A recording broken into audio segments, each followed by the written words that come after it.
नमस्कार. Journey for नॉलेजमध्ये आपल्या सगळ्यांचं स्वागत आहे.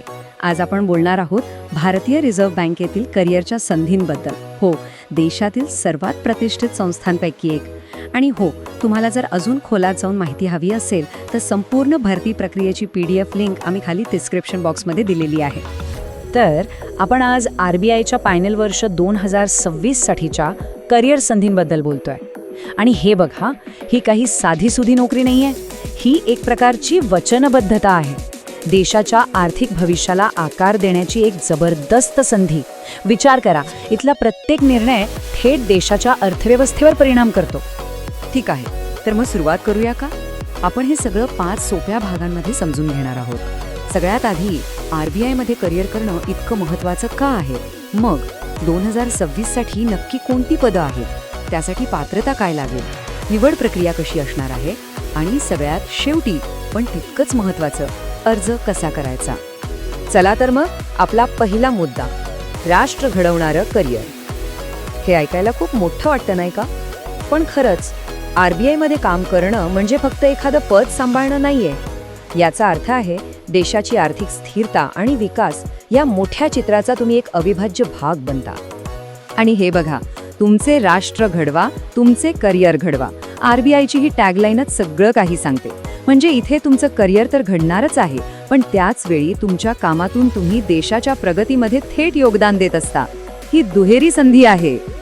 ओके, तर आता येऊया त्या मुद्द्यावर ज्याची सगळे वाट पाहत असतील. 2026साठी नक्की कोणती पदं उपलब्ध आहेत? चला बघूया.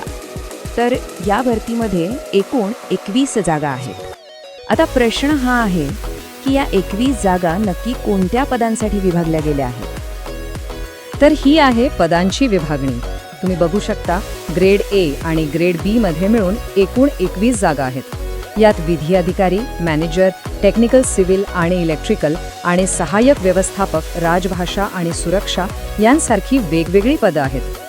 तर जरा लक्ष देऊन बघा, यातलं कोणतं पद तुमचं शिक्षण आणि अनुभवाला अगदी मिळतं जुळतं आहे? चला आता वळूया सगळ्यात महत्त्वाच्या भागाकडे, म्हणजे तारखा आणि पात्रता. कारण संधी कितीही चांगली असली तरी आपण वेळेत आणि पात्रतेनुसार अर्ज करणं महत्त्वाचं आहे, बरोबर?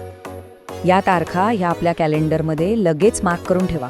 ऑनलाईन अर्ज 6 फेब्रुवारीला सुरू होत आहेत आणि 26 फेब्रुवारीला संध्याकाळी 6 वाजता बंद होतील. म्हणजे अर्ज करण्यासाठी फार कमी वेळ आहे.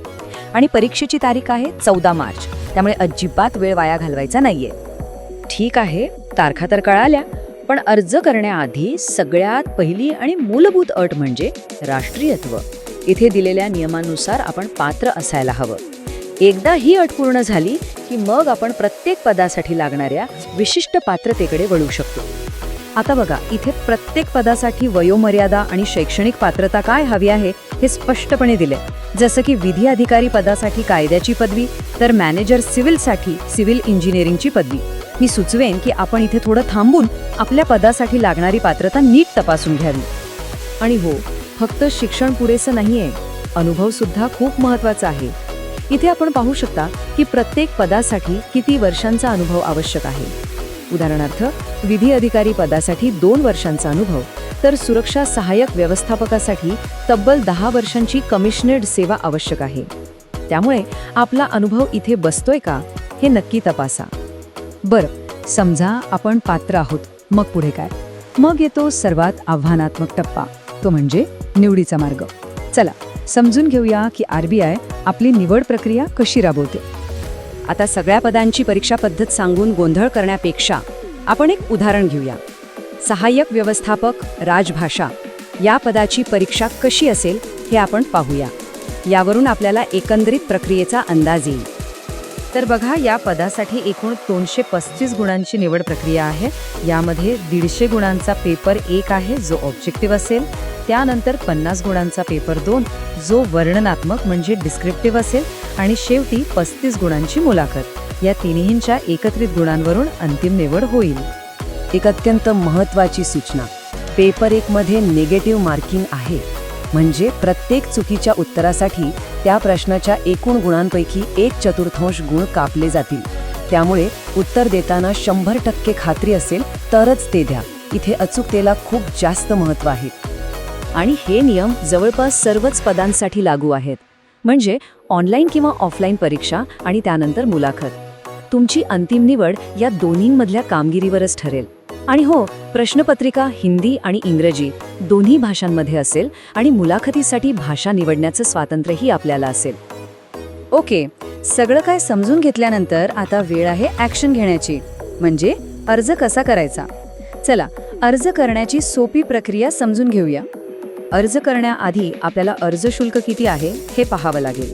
इथे तुम्ही बघू शकता, SC, ST आणि दिव्यांग उमेदवारांसाठी ते आहे 100 रुपये अधिक GST, तर सामान्य OBC आणि EWS उमेदवारांसाठी ते 600 रुपये अधिक GST आहे. आणि एक गोष्ट लक्षात ठेवा, हे शुल्क नॉन रिफंडेबल आहे, म्हणजे ते परत मिळणार नाही. आणि अर्ज करण्याची प्रक्रिया खूपच सरळ आहे. फक्त 5 सोप्या पायऱ्या आहेत. सगळ्यात आधी RBIच्या अधिकृत वेबसाईटवर जायचं. तिथे opportunities@RBI मध्ये करंट वेकेन्सीज शोधायचं. मग ऑनलाईन ॲप्लिकेशन फॉर्मवर क्लिक करून न्यू रजिस्ट्रेशन करायचं. तुमची माहिती भरून कागदपत्र अपलोड करायचे आणि शेवटी शुल्क भरून अर्ज सबमिट करायचा. झालं. ही गोष्ट परत एकदा अधोरेखित करतो.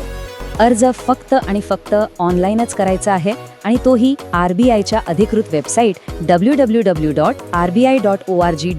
वरूनच. इतर कुठल्याही मार्गाने अर्ज स्वीकारले जाणार नाहीत. तर ही होती RBIच्या 2026च्या भरती प्रक्रियेबद्दलची सविस्तर माहिती. लक्षात ठेवा, ही फक्त एक नोकरी नाहीये, तर देशाच्या आर्थिक भविष्याला दिशा देण्याची एक मोठी संधी आहे. तर मग आपण या मोठ्या बदलाचा एक भाग बनण्यासाठी तयार आहात का? अशाच प्रकारच्या माहितीपूर्ण विश्लेषणासाठी जर्नी फॉर नॉलेज या आपल्या चॅनलला लाईक, शेअर आणि सबस्क्राईब करायला अजिबात विसरू नका. धन्यवाद.